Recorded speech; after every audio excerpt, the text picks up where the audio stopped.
experiences, and true motivators. It's happening more and more each day. These drugs making my friends crazy. I'm laying it Me, down. Ibrahim Dawood, every Sunday 1 to 2 p.m. on our fight against drug abuse, where we will discuss the scourge of substance abuse in our communities and listen to the hard-hitting points from real-life experiences and true motivators. It's happening more and more each day. These drugs making my friends crazy. I'm laying it You're listening to Mukhtar in the studio today. I'm joined by Brother Hamza as well as Brother Muxin. We are broadcasting live from the Durban Summer Souk. So if you are in the area, please do feel free to pop by. Just to let everybody know out there, our WhatsApp line is open. Should anybody have any WhatsApp questions, queries, or comments that they'd like to send through to us, the number you can get us on is 060-904-1056. Let me repeat, 060-904-1056. So, but still, a lot of people out there ask the question, what are the right things to do during silly season and wrong things to do during silly season? So I've got two brothers in studio with me today who are going to give us the bad examples of what they have done during silly season. And we'll maybe add on a few, pieces of more information onto that as well. So I'd like to call upon Brother Muxin, who will tell us about all of the things that he has done during silly season whilst in active addiction. Inshallah, from there we'll carry on. Assalamu alaikum wa rahmatullahi wa barakatuh. Yeah, our silly season topic goes on this is such an important topic because I don't think we can ever have enough of the information that we are giving, especially in this time. And, for me, as a recovery going on for some years now, this is, I think, my ninth silly season that I've not been involved in the stuff that I was usually involved in. But just a little rundown of what we used to do, myself, what I used to do during the city season is that I'll always have the whole year planning out the December and the January time to such an extent whereby I'd be saving money, I'd be making plans, I'd have things written down for, like, the things that I want to do. And I'd also have, like, for events and stuff, we book our tickets early and we make sure we get early bird tickets and all of these things to make sure that I have a good city season basically. And in that whole entire hubbub of, getting having a fun, silly season, I'll completely forget about my family. There wouldn't be any time for family, be it your mom, your dad, your brothers, cousins. The New Year's Eve braais that we usually have, and the not really Christmas, but like Boxing Day times that we usually have with our family. It's never done with family. It's always with our friends. And during the time that we would be with our friends, the most important thing, the most important factor of our outings would be making sure that we have the substance that we choose to, our substance of our choice, basically drugs. And I'd find that, the entire outing would be centered around the drug that we would have. And without the drug, be it cocaine or ecstasy, depending on what the plan for the night is, there wouldn't be any fun in the night. And we'd feel dejected. We'd actually just want to go home. And you can see just by that it's not a correct mindset. It's not a normal mindset that we have, because we look around now, there's many families around us, and I doubt that anyone is like, high on cocaine, but I don't know, and try here just to enjoy themselves while being goofed. Whereas us, I would never be out in the silly season or in any other days without being, you know, high in some sort of way. So the first thing was there was no family time. The second thing was all of my outings were with my friends and it would be centered solely around drugs. And the other thing is that the planning of the silly season around this time throughout the year would be like so stringent, and I'd make sure, like, if I put the same amount of planning in my life, or if I put the same amount of planning in my studies or my family time, I think I'd be much more successful. And we actually spoke about it this week at our support group program, we spoke about focus. And if our focus was even, I'd say, an eighth, a quarter, or an eighth on the correct things, if our inclination is towards the correct things, and now I'm talking about the silly season, especially in the silly season time, I think I would have created much more memories, had a much more fulfilling time, had much more contentment. Whereas opposed to being out and about, always worried about blue lights, always worried about getting a drug, always worried about getting money. And it's always been, the inclination has always been towards the wrong things. So that was what I used to do during the silly season, but largely throughout the year, but more concentrated toward in the silly season time. Our listeners may be wondering why so much of a focus on silly season. And if you look at the silly season, the actual definition of it, the silly season typically means the holiday period. It can be a very challenging time for any person in recovery due to social gatherings, heightened emotions, and potential exposure to triggers. Now, before we came on air, we were just talking about this while on the sofa. And everything starts off as examinations come to an end, as companies start to close for the year and so on, and it now is the time where it actually starts to become a bit of a peak. And you will find that this is the time now where everyone's been, whoever's been experimenting and doing all of the wrong things, they were riding the wave, and now you're getting to the actual crest of that wave, Mhm. and it all starts crashing down towards the end of middle to end of January. Yeah. And this is the time that we actually start to see a lot of either relapse cases or new cases, or just sometimes people that are just like once off but completely off the rail. You'd find that with a lot of the addicts throughout the year, or our recoveries throughout the year, as you said, yes, riding the wave, doing everything correctly. But then we get that, I'm speaking from experience, you get that feeling of FOMO. Yeah. In our program, I spoke about, are you really not inclined towards these kind of things? Or are you just not doing it because now you got someone on your back? And with regards to me, that fear of missing out was always there. And I actually mentioned that in my first year or two of being clean, I'd actually be jealous of the people that could still, for lack of better words, catch a jaw. Whereas now I have to be answerable for all of my actions. There's consequences if I do the wrong things. And that's why I think that a lot of the time people are actually, like the people who are not doing the recovery in the correct way that we teach them to, they're biding their time. And the moment that loophole comes about, that opportunity comes about, then we actually see that so-called mask falling down, and they actually do what they want to do, and that is the drug. And that's why it's so important in our support group programs to be honest. And we always find that when a person is honest, regardless of what they have done, they came over there knowing that now they need the help, and they're honest about it. There's no airs about them, there's just complete transparency. It's easier to help that person. And that's why sometimes, in our silly season time, we see these people falling down, and it's much more upsetting because the whole year we've been asking them, like, what's going on? And they don't tell you, or they just like, brush things off. And then we actually see what's happening. And that's why silly season is named as such for us, especially in R.A.U.F. And just one more thing before we call upon Brother Hamza to give us his examples of what he had done in his active addiction. You said that a lot of the time people in active addiction don't want to spend time with their families, and they want to be with their friends and plan for the next party and so on and so forth.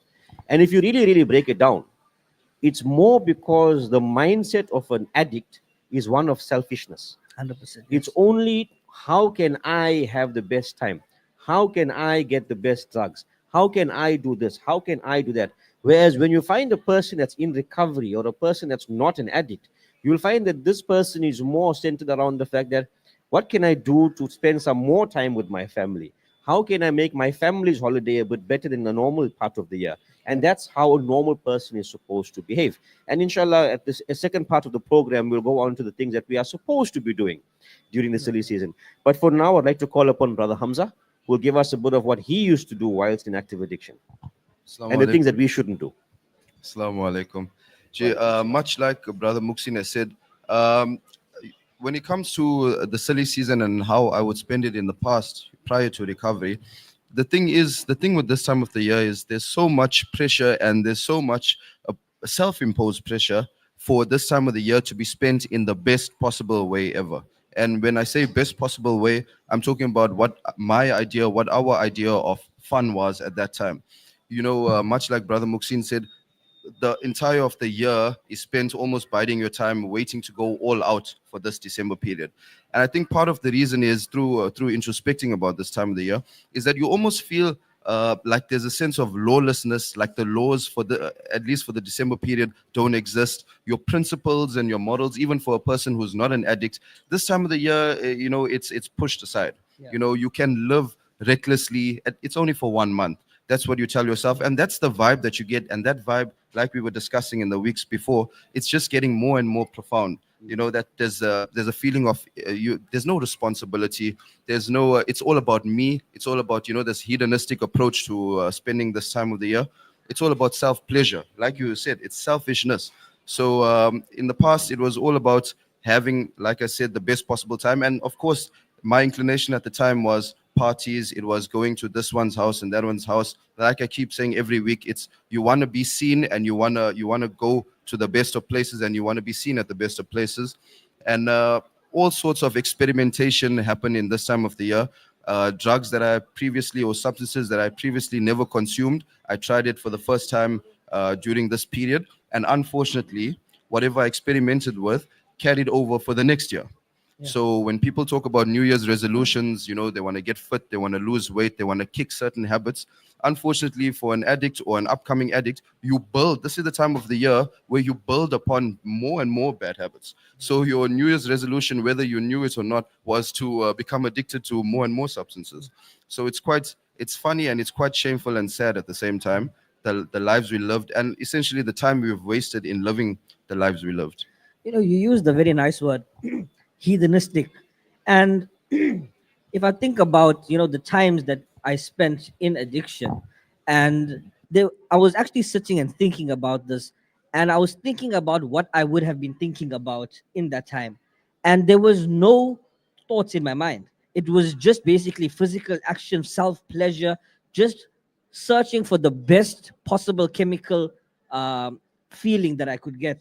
It was no thinking about those around me, those that are related to me. And to a certain extent, it was thinking about myself, but also not thinking about the harmful effects. So this was the time where we would find ourselves doing the most dangerous things, be it crime-wise, be it mixing up things. I mean, I've seen people take substances in this period for the first time and fall down dead in front of me. And what did I do?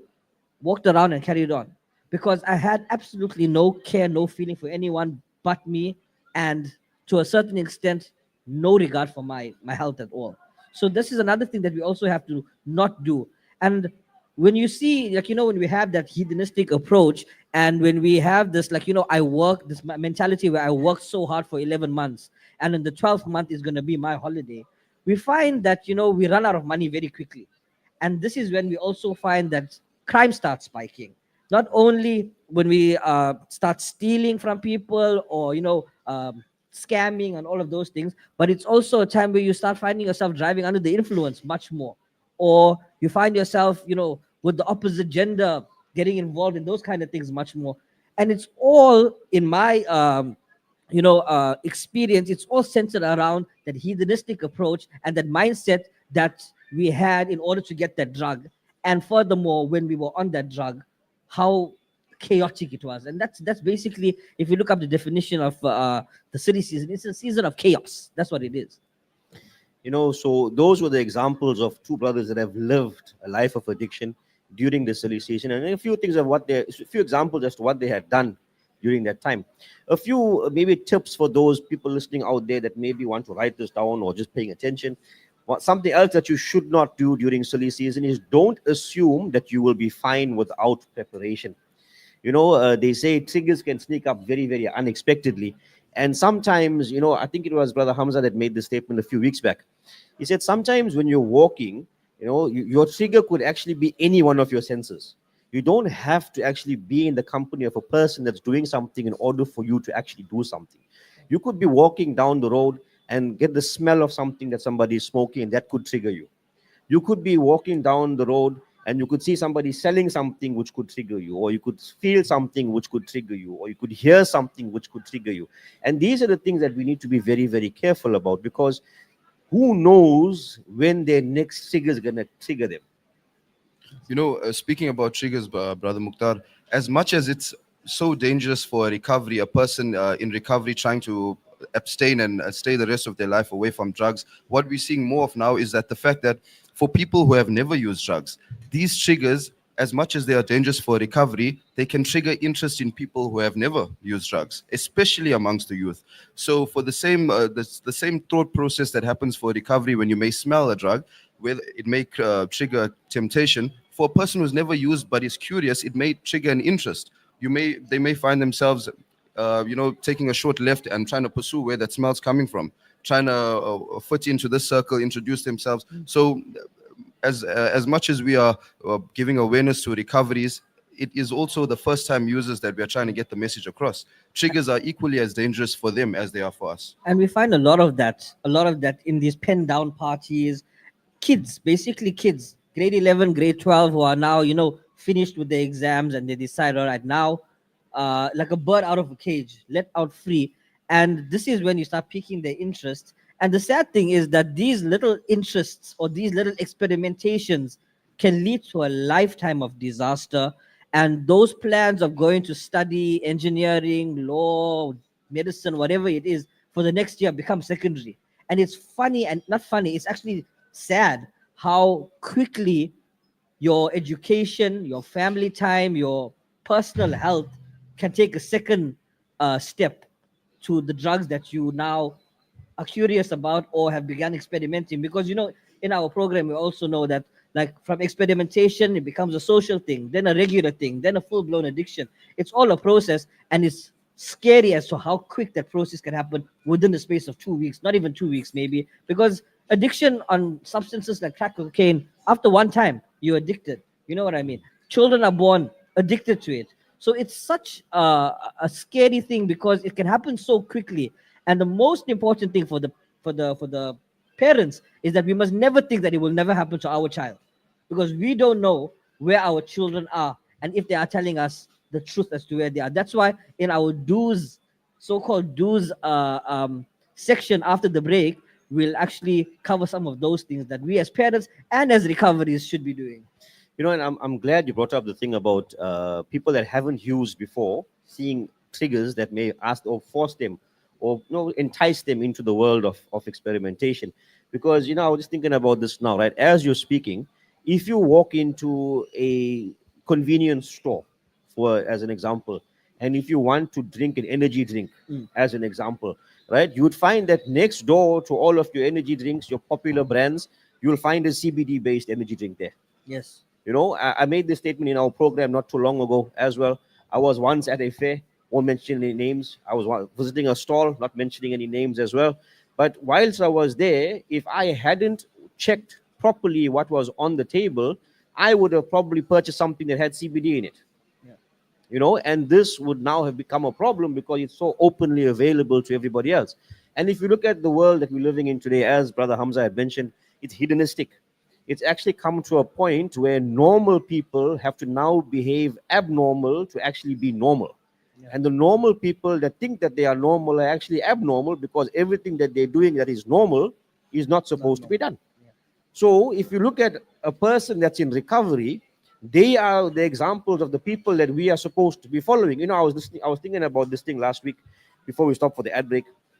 A lady sent us a message that said drug addicts are not trustworthy, are deal breakers. Actually, she said drug addicts are deal breakers. But now my question to you is, if you feel that your child or your loved one is not a drug addict, but occasionally smoking cannabis, for example, because that is seen to be as the lightest, mildest, smallest form of drug, socially acceptable drug as well. If this person is high and they crash the car with you in the car, is that not a deal breaker?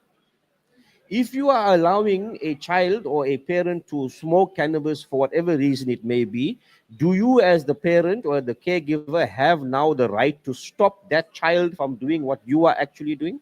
So are we leading that type of a life?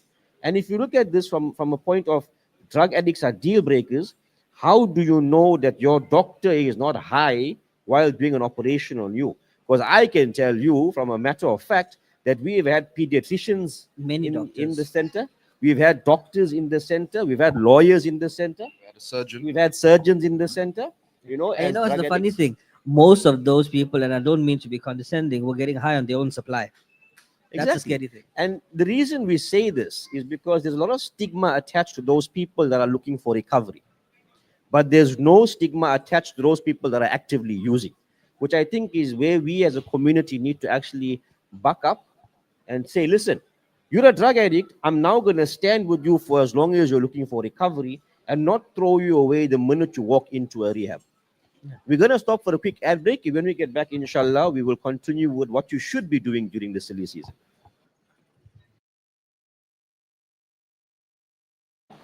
And say, listen, you're a drug addict. I'm now going to stand with you for as long as you're looking for recovery and not throw you away the minute you walk into a rehab. We're going to stop for a quick ad break. When we get back, inshallah, we will continue with what you should be doing during the silly season. We love listening to Radio Al Ansar. This segment is brought to you by Kenfield Auto, your RMI approved service and repair specialist. 236 Brickfield Road, Overport. Kenfield Auto. Bismillahirrahmanirrahim. ربنا ولا تحمل علينا إصرا كما حملته على الذين من قبلنا. Car won't start? Kenfield Auto. Noisy brakes? Kenfield Auto. Due for a service? Kenfield Auto, the answer to all your car problems. Your service and repair specialist for your VW, Audi, Suzuki, Toyota, or just about any vehicle. Kenfield Auto, your RMI and insurance approved workshop to handle them all. 236 Brickfield Road, Overport. Call us on 031 207 2399. Kenfield Auto.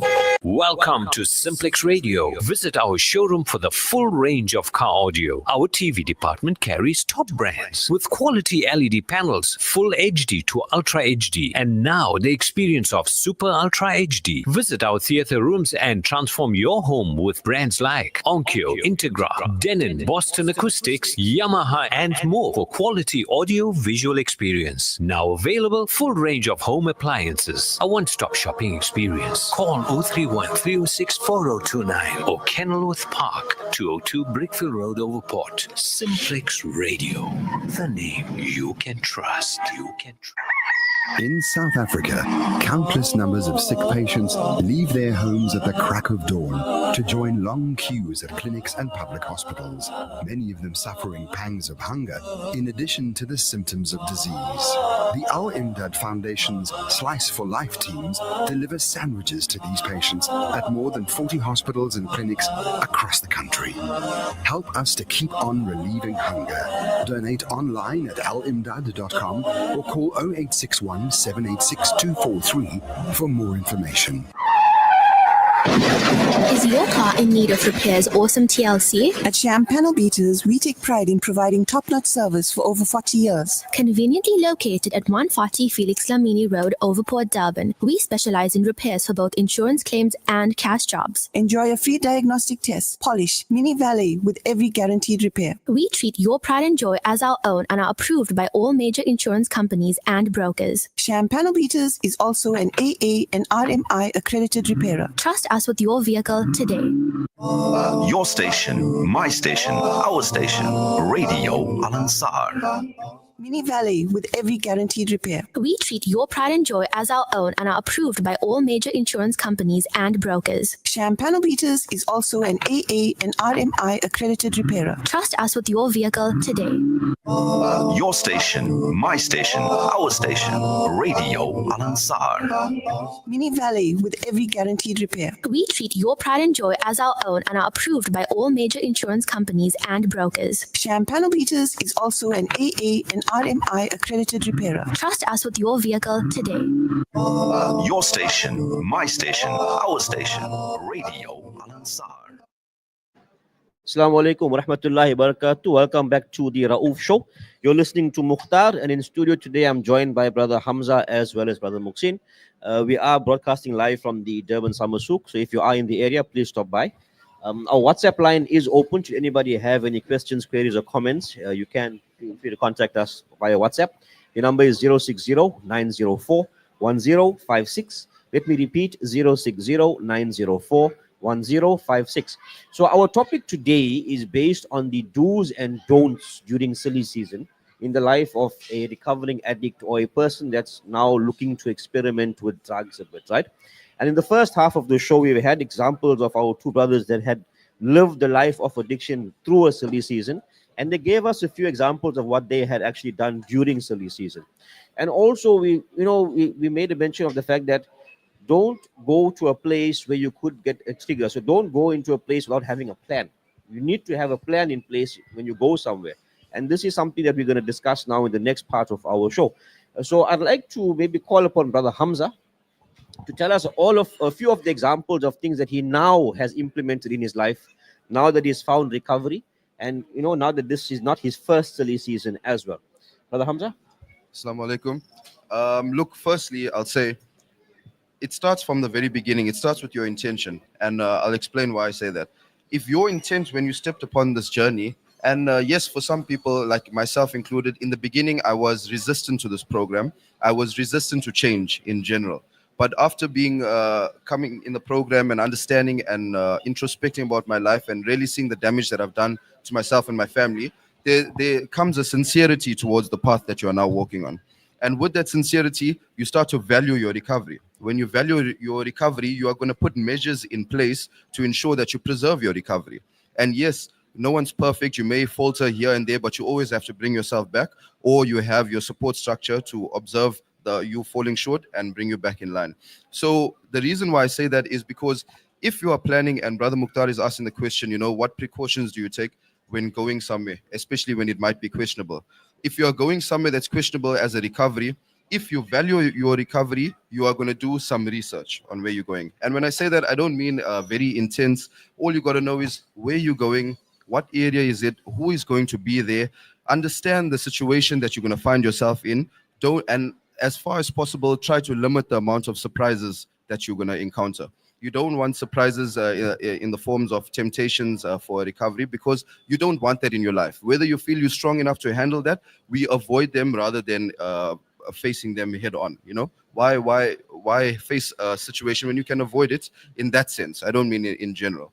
So yes, plan ahead, meaning understand where you're going, the situation, the type of people. What are those people? Are they on the straight path, so to say, or do they also do their bad things, behind closed doors? And the more you understand the situation, you may come to a decision where I'm not going. You may tell yourself, okay, after understanding who's going to be there, where I am, what are we going to be doing, I don't really want to go. And that decision to not want to go comes from a place of sincerity. It comes from a place of valuing your recovery.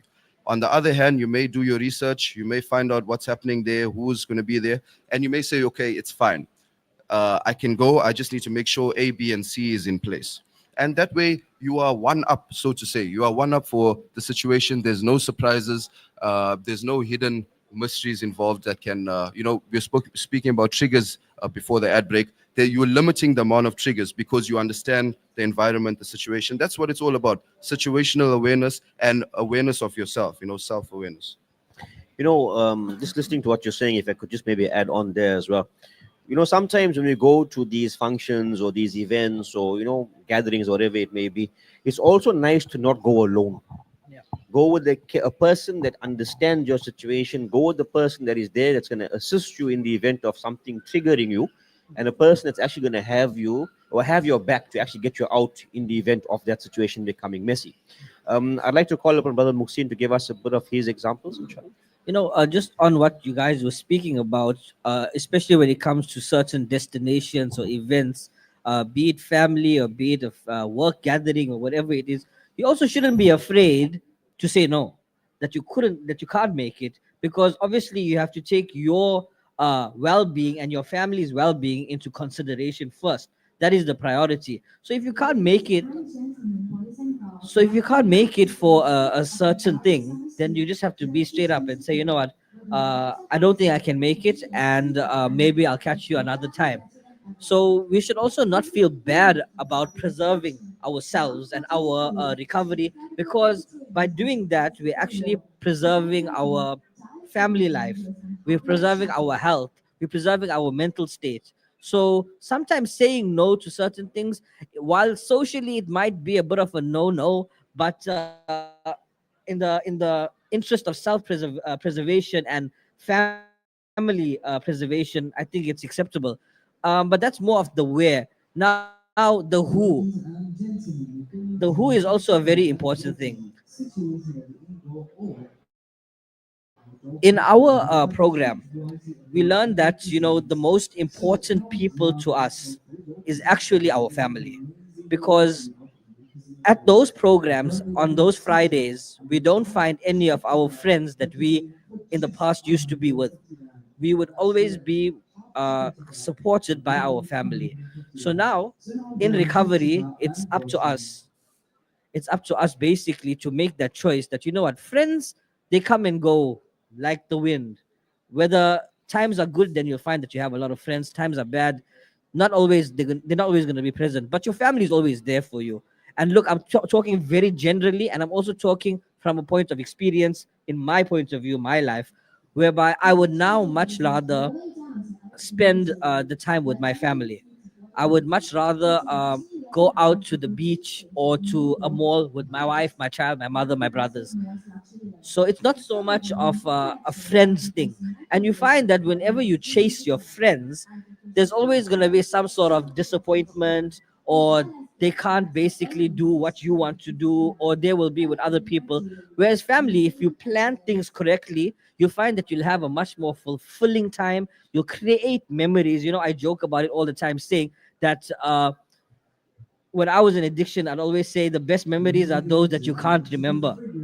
So yeah, so creating memories, having that sense of contentment and fulfillment is more prevalent when you do these things with your family, because those are memories created.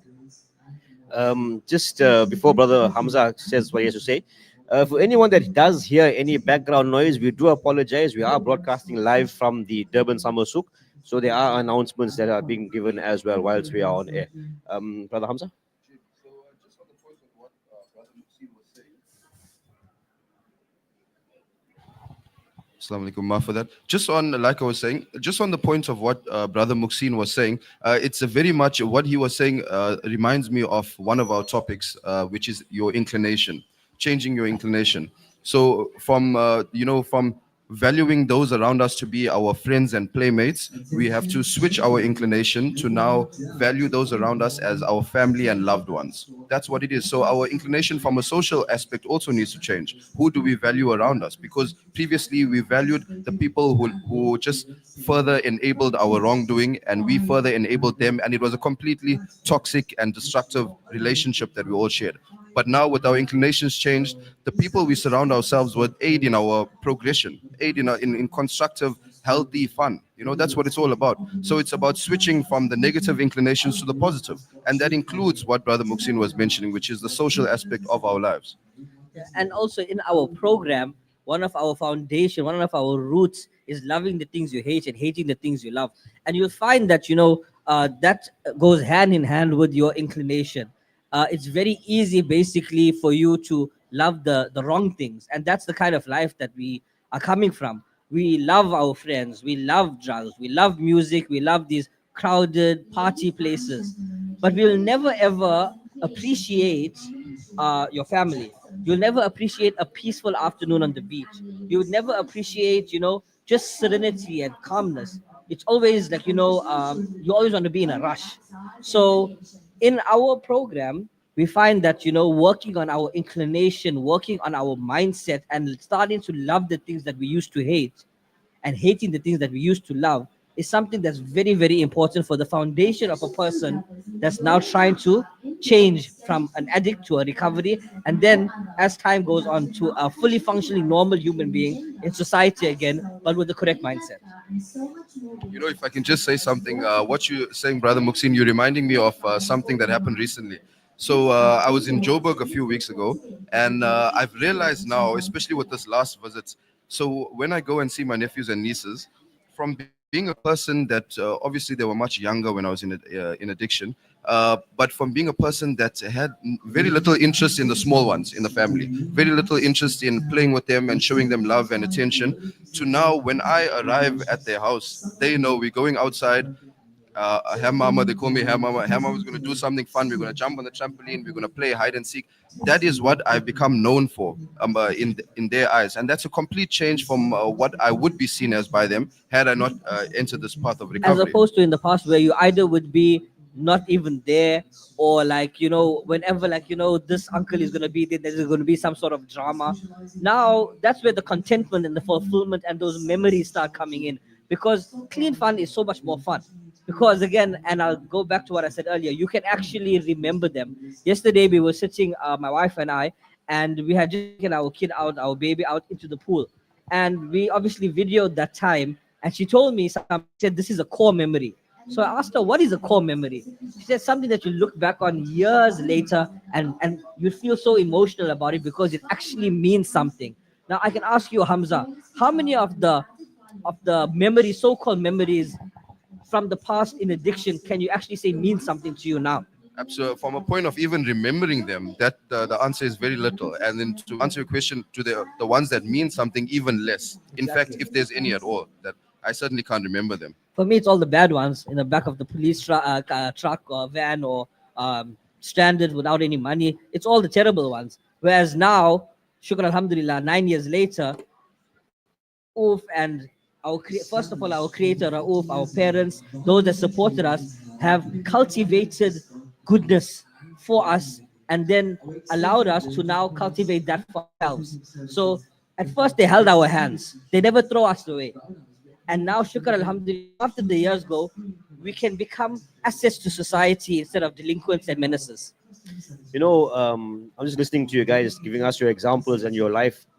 And the reason that the only memories you have are those memories in the back of a police van and so on is because when a person is using substance, now remember, I'm not saying a drug addict. When a person is using a substance, that person has no inhibitions. So taking a risk is not a major issue to them. So coming home to your family in a state of whatever the state may be is not a problem to that person. And we always tend to assume that a drug addict will always be a man.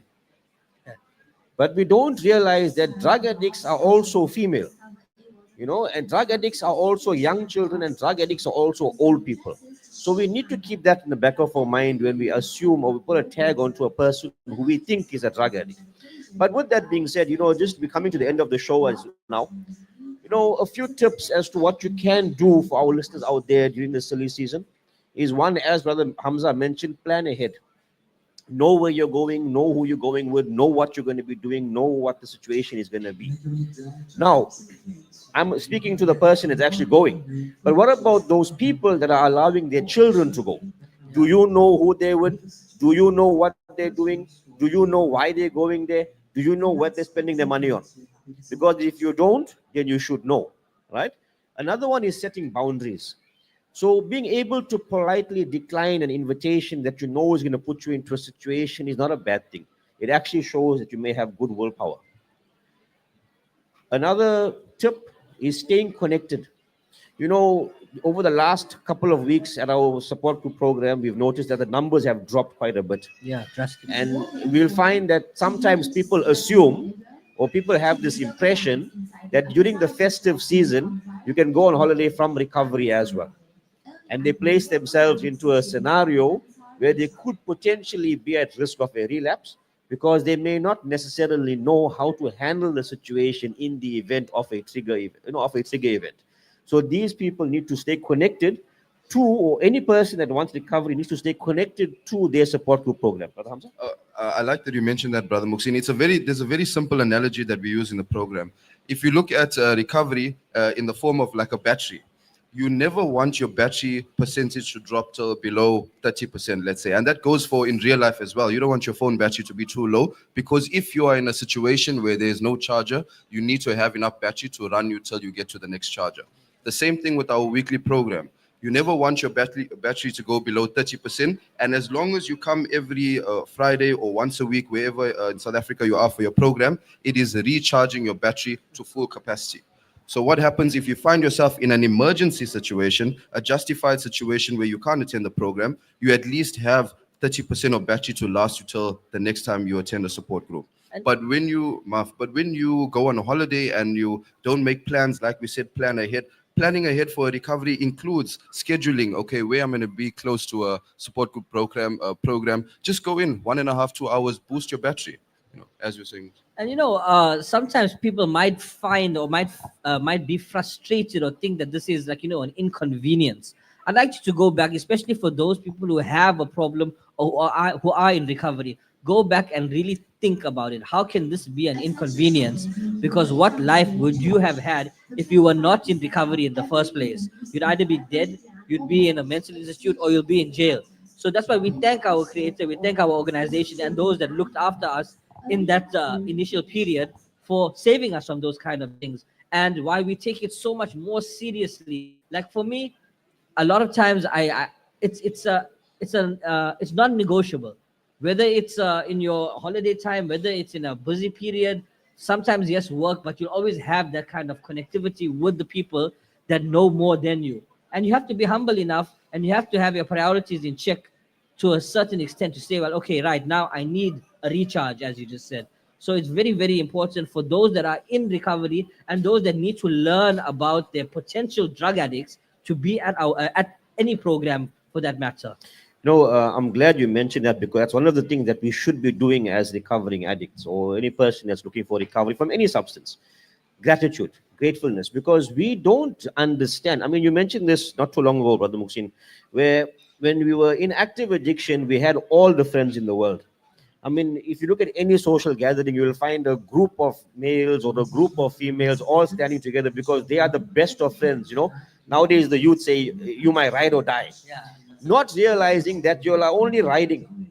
When the time goes difficult, when the person is in jail or the person getting locked up or the person is now in the rehab, there's no ride there. You die on your own. That's how it is. And you made the statement not too long ago as well.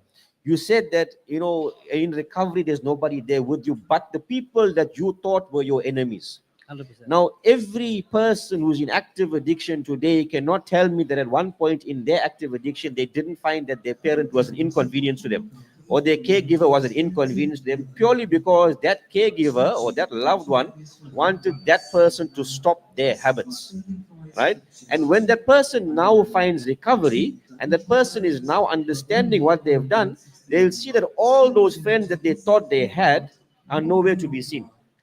So this comes back to another point as well. If you are going to a social gathering, or if you're going to a family function or a work function, go with a person who knows how to ensure that you don't fall prey to a trigger that may be there waiting for you. And how do you now find the person that knows how to handle that situation? The only person that knows how to handle that situation is a person who is enlightened by the program to understand that this is a problem situation. We need to leave here ASAP. Or you are now starting to think in a manner which is not suitable for recovery. We now need to leave here as soon as possible. So what this means is that every person should be around by a person that is enlightened and empowered by the recovery or the program that they are attending, to ensure that there are no mistakes and there are no traps hidden down the road. We've come to the end of our program right now, and I'd like to maybe just put this out there. Whoever is around the Souk or the Durban Summer Souk, whoever is listening to us on radio, if you are a teacher, SGB member, principal, you are more than welcome to contact us, and we in the new year, and we will definitely be able to do a awareness at your school or at your place of employment, and this is free of charge. And this is a bit of maybe advertising for R.A.U.F as well. All of the things that we do comes at a cost of zero to a person who can't afford it. So if you look at the cost of what this means, the cost of 6,000 Rand per person is carried by R.A.U.F, and this money is created by either self-sustainable efforts or our well-wishers and our donors. So please do feel free to contact us, make use of our services wherever possible, and inshallah we will help fight the scourge of drug addiction and drug use. And for our youngsters out there as well, You think that your parents are talking nonsense when they speak to you? Understand that what they're saying is coming from a place of love. And nobody that loves you will want to see you go down the wrong path. And remember, every single one of your ride or dies, ask them where they will be when you're getting locked up in the back of that police van. With those words, Assalamu alaikum wa rahmatullahi wa barakatuh.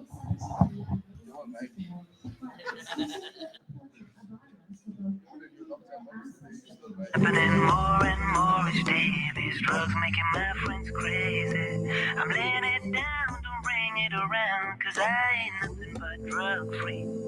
I used to see my buddy Fayaz looking all depressed. I guess that he was in some major tests. After class, we used to go and play some ball. He was fast and tall and he surpassed us all. But after a while, I seen him playing less and less. He be looking more depressed and stressed at best. So one day after class, I took him aside. I said, tell me what's going on, man, are you alright? He said, I got some issues with my folks I can't resolve. No need to stress you out, bro, or get you involved. So I put it to him, have you started smoking weed? And the answer that he gave me really made me grieve. He said, yeah, once in a while when I need to mellow out, but I'll be alright, I'm not the one to worry about. Yo, we gotta get you help before you ruin yourself. You got greatness ahead, you ain't like everyone else. He said, I promise I'll be fine, and he gave me his hand. So I trusted him and hoped that he would soon understand. A couple months went by and he'd be worse and worse, like he was soon in a curse. I hope that he would reverse, and one day he asked me for a couple of bucks. He says I need to pay a friend, and right now he's stuck. I said, I know you're smoking crack now, I confirm that for a fact now. I gotta get you help now, don't even try to back down. Gave him the cash, he promised Monday he would meet me. Friday got the call that would defeat me completely.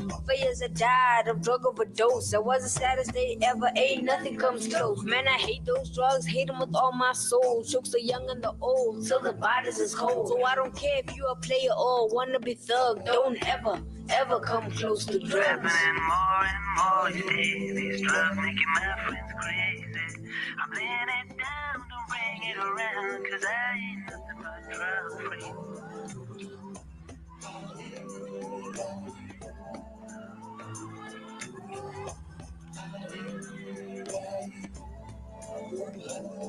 Months later, was still mourning his death. Was angry and sad that he fell in this mess. A teacher who noticed how miserable my soul was came over. He said, I see you carrying a older, I know that I'm older, but let me tell you something that I never ever told you. Put my arms around his shoulder, my daughter. She was the pride of my heart as a father.